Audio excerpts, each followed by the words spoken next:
உங்க வாழ்க்கையில இந்த 5 விஷயத்தை மட்டும் தயவு செய்து பண்ணாதீங்க. ஏன்னா சாத்தான் அதையே பயன்படுத்தி உங்க வாழ்க்கையை உடைக்கவும், உங்க மனசை காயப்படுத்தவும், தேவன் கொடுத்திருக்கிற சமாதானத்தையே திருடிக் கொள்ளவும் முயற்சி பண்றான். இன்னைக்கு நிறைய பேர் வெளியில சிரிச்சிட்டு இருக்கிறாங்க. ஆனா உள்ளுக்குள்ள உடைந்து கிடக்குறாங்க. மனுஷங்க முன்னாடி சந்தோஷமா நடிக்கிறாங்க. ஆனா இரவு நேரத்துல தனியா அழுறாங்க. ஏன் தெரியுமா? சாத்தான் அவர்களோட கடந்த காலத்தை தினமும் ஞாபகப்படுத்திக்கிட்டு இருக்கான். நீங்க மறக்கணும்னு நினைக்கிற விஷயங்கள், நீங்க யாரிடமும் சொல்ல விரும்பாத காயங்கள், நீங்க செய்த தவறுகள், உங்களை ஏமாத்தி போன மனுஷங்க, உங்களை அவமானப்படுத்தின சூழ்நிலைகள், அதெல்லாம் சாத்தான் தினமும் உங்க கண் முன்னாடி கொண்டு வந்து நிறுத்துவான். நீ தகுதி இல்லாதவன், உன்னால மாற முடியாது, உன் வாழ்க்கை இவ்வளவுதான், தேவன் உன்னை ஏற்க மாட்டார் அப்படின்னு பொய்யை உங்க மனசுக்குள்ள விதைப்பான். மெதுவா அந்த வார்த்தை உங்க மனசை சாப்பிட ஆரம்பிக்கும். சந்தோஷம் போயிடும், நிம்மதி போயிடும், ஜெபிக்க கூட மனசு வராது, மனுஷங்க கிட்ட பேச பிடிக்காது, தனியா இருக்கணும் போல தோணும். அதான் சாத்தானோட வேலை. ஏன்னா அவனுக்கு தெரியும், நீ தேவனுக்குள்ள எழுந்துட்டா, நீ ஜெபிக்க ஆரம்பிச்சிட்டா, நீ விசுவாசத்துல நிக்க ஆரம்பிச்சிட்டா, உன் வாழ்க்கையே தேவன் மாத்திடுவார். அதனாலதான் உன்னை கடந்த காலத்துல கட்டி போட அவன் முயற்சி செய்யறான். ஆனா இப்போ இந்த நிமிஷத்துல கர்த்தர் உன்னிட்ட சொல்லுறாரு, மகனே, மகளே, நீ கடந்த காலம் இல்ல, நீ தோல்வி இல்லை, நீ செய்த தவறுகளே உன் அடையாளம் இல்ல. நான் உன்னை புதிய சிருஷ்டியாக மாற்றப் போகிறேன். இத கவனமா கேளுங்க. முதலாவது, பழைய காயங்களை புடிச்சுக்கிட்டு வாழாதீங்க. உங்களை காயப்படுத்தினவங்க இருக்கலாம், உங்களை விட்டுட்டு போனவங்க இருக்கலாம், உங்களை புரிஞ்சுக்காம அவமானப்படுத்தினவங்க இருக்கலாம். ஆனா அந்த காயத்தை தினமும் நினைச்சுக்கிட்டு இருந்தா அது உங்க மனசை மெதுவா கொல்ல ஆரம்பிக்கும். சாத்தான் அதைத்தான் விரும்புறான். நீங்க தினமும் அழணும், நீங்க தினமும் உடையணும், நீங்க வாழ்க்கையை வெறுக்கணும். ஆனா கர்த்தர் சொல்லுறாரு, அதை என்னிடத்துல விட்டுடு. நான் உன் கண்ணீரை பார்த்திருக்கேன், உன் காயத்தை நான் சுகப்படுத்துவேன்.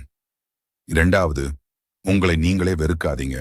நிறைய பேர் வெளியில நல்லா இருப்பாங்க, ஆனா உள்ளுக்குள் அவர்களை தண்டிச்சுக்கிட்டு இருப்பாங்க. நான் அப்படி பண்ணிருக்க கூடாது, என்னாலதான் எல்லாம் கெட்டு போச்சு, நான் நல்லவன் இல்ல அப்படின்னு தினமும் அவர்களை குற்றவாளி மாதிரி நினைச்சுக்கிட்டு இருப்பாங்க. கேளுங்க, தேவன் மன்னிச்ச பிறகும் நீங்க உங்களை தண்டிக்காதீங்க. இயேசு சிலுவையில உங்க பாவத்துக்காக ரத்தம் சிந்தினார். அப்படி இருக்க நீங்க இன்னும் உங்களை குற்றவாளி மாதிரி நினைக்க வேண்டிய அவசியம் இல்லை. சாத்தான் உன்னை குற்றவாளின்னு சொல்லுவான், ஆனா தேவன் உன்னை என் பிள்ளைன்னு அழைக்கிறார். மூன்றாவது, மனுஷங்க சொன்ன வார்த்தைகளை மனசுக்குள்ள வச்சுக்காதீங்க. ஒரு சில வார்த்தைகள் கத்தி மாதிரி இருக்கும். உன்னால எதுவும் ஆகாது, நீ தோல்வி, உன் வாழ்க்கை முடிஞ்சிடுச்சு. இந்த மாதிரி வார்த்தைகள் நிறைய பேரோட வாழ்க்கையை உடைச்சிருக்கு.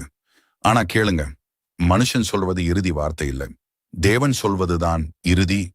உலகம் உன்னை தோல்வின்னு சொன்னாலும் தேவன் உன்னை தேர்ந்தெடுத்தவன் என்று சொல்றாரு. நான்காவது, தனிமையில விழுந்து போகாதீங்க. சாத்தான் அதிகமா பேசுற இடம் தனிமை.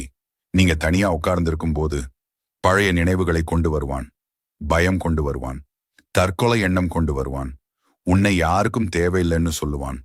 ஆனா அது பொய். கர்த்தர் உங்களை விட்டு போகவில்லை. நீங்க உடைந்து அழுத அந்த இரவுல கூட தேவன் உங்க பக்கத்துல இருந்தாரு. நீங்க யாரிடமும் சொல்ல முடியாம துடிச்ச நேரத்துல கூட தேவன் உங்க கண்ணீரை பார்த்தார். ஐந்தாவது, ஜெபத்தை மட்டும் நிறுத்தாதீங்க. சாத்தான் முதல்ல திருட முயற்சி செய்யறது உங்க ஜெப வாழ்க்கை.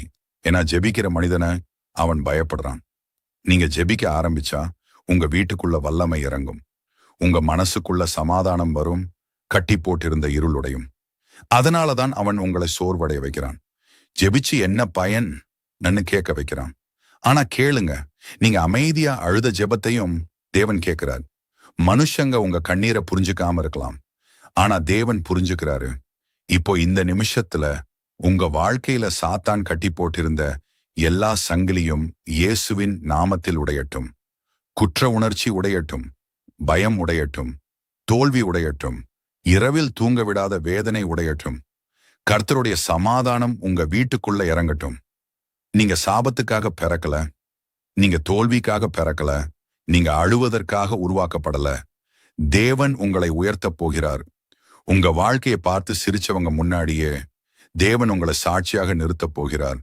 சாத்தான் உன்னை முடிக்க நினைச்ச இடத்திலேயே தேவன் உன்னை ஆரம்பிக்க போறாரு. அதனால இன்னைக்கு முதல் ஒரு முடிவு எடுங்க. பழைய வாழ்க்கையை நினைச்சு உடைந்து போகாதீங்க. உங்க கடந்த காலத்தை நினைச்சு அழாதீங்க.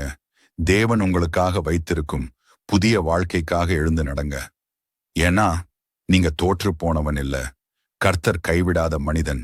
நீங்க உடைந்து போன வாழ்க்கை இல்ல. தேவன் தொடப்போகும் வாழ்க்கை. இன்று முதல் உங்க வாழ்க்கையில ஒரு புதிய ஆரம்பம். இன்று முதல் உங்க கண்ணீருக்கு பதில் வரும். இன்று முதல் உங்க இருள் வெளிச்சமாக மாறும்.